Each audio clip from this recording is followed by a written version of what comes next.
आप सभी को मेरा नमस्कार। आप सभी का बहुत बहुत स्वागत है एक बार फिर से मेरे चैनल मिस्टर फिजियो पे। मेरा नाम डॉक्टर मनीष कुमार है और मैं एक फिजियोथेरेपिस्ट हूँ। आशा करता हूँ आप सभी स्वस्थ और सुरक्षित हों। आज हम बात करेंगे कि ठंडी सेक और गर्म सेक लेने में क्या अंतर है, ठंडी सेक के क्या फ़ायदे हैं, गर्म सेक के क्या फ़ायदे हैं, या ठंडी सेक के क्या नुकसान हैं और गर्म सेक के क्या नुकसान हैं। तो चलिए शुरू करते हैं। तो ठंडी सेक जो है ये आप इंस्टेंट चोट लगने के बाद यानी कम से कम 48 घंटे के अंदर अगर कोई चोट लगी है तो इस पर आप ठंडी सेक यानी बर्फ़ की सिकाई या ठंडे पानी की सिकाई कर सकते हैं। इससे क्या होता है कि जो इंस्टेंट चोट लगती है, इंस्टेंट चोट लगने के बाद जो बॉडी का पहला रिएक्शन होता है वो होता है स्वेलिंग और पेन। अगर स्किन रप्चर नहीं हुई है तो जहाँ चोट लगी है वो एरिया स्वेल हो जाएगा। तो वहाँ पे आपको ठंडी सेक लेनी है या बर्फ़ की सिकाई करनी है। ठंडी सेक आपको स्वेलिंग और पेन दोनों में मदद करेगा अगर वो चोट 24 घंटे या 48 घंटे के अंदर की है।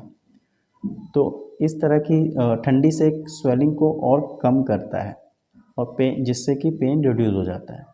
अगर कोई पुराना दर्द है, जैसे कि मान लीजिए लो बैक एक है, कमर में दर्द है, घुटने में दर्द है, गर्दन में दर्द है, तो इस तरह के दर्द में आप गर्म सेक का उपयोग करेंगे। गर्म सेक कैसे लेनी चाहिए? सबसे अच्छा जो तरीका है गर्म सेक लेने का वो है कि आप गर्म पानी में कोई कपड़ा डाल के उससे सेक करिए, या फिर मार्केट में वाटर बॉटल्स आती हैं, आप उससे सेक करिए। कोई भी रेडिएटिंग हीट नहीं लीजिए, जैसे कि लोग अक्सर कोयले पे ईंट को गर्म करके या रेत को गर्म करके उसको कपड़े में डाल के उससे सेक करते हैं। तो इस तरह की सेक से बचें। ये त्वचा के लिए भी नुकसानदायक होती हैं और मांसपेशियों के लिए भी नुकसानदायक होती हैं। तो सबसे अच्छा तरीका है स्टीम्ड सेक करनी है आपको। ज़्यादा अच्छी जो सेक रहती है वो पानी वाली सेक रहती है कि पानी को आप गर्म करके आप उससे सेक करिए। तो ये जो है ये प्रोलॉन्ग पीरियड पेन के लिए, यानी जो लंबे समय से पेन आ रहा है जैसे कि कमर में, घुटने में, गर्दन में, कंधे में, तो इस तरह के दर्द में ये सेक बहुत राहत देती है। तो जो बर्फ़ की सिकाई है, इन केस अगर चोट लगी और ब्लीडिंग नहीं रुक रही है तो आप जो है बर्फ़ की सिकाई करेंगे तो ब्लीडिंग रुक जाएगी, क्योंकि जो हमारी कैपिलरीज़ होती हैं जो हमारी ब्लड को कैरी करती हैं, तो इनकी एक प्रॉपर्टी होती है कि वैसो डायलेशन और वैसो कंस्ट्रिक्शन। तो वैसो डायलेशन में जब आप ठंडी सेक करेंगे तो जो खून बह रहा है वो वैसो कंस्ट्रिक्शन के कारण जो नसें हैं वो सिकुड़ जाएंगी, जिससे ब्लीडिंग बंद हो जाएगी। अगर आप ब्लीडिंग पे गर्म सेक करेंगे या गर्म पानी डालेंगे तो उससे क्या होता है, वैसो डायलेशन होता है, जिससे कि जो हमारी ब्लड कैपिलरीज हैं वो और खुलेंगी, ब्लीडिंग और बढ़ेगी।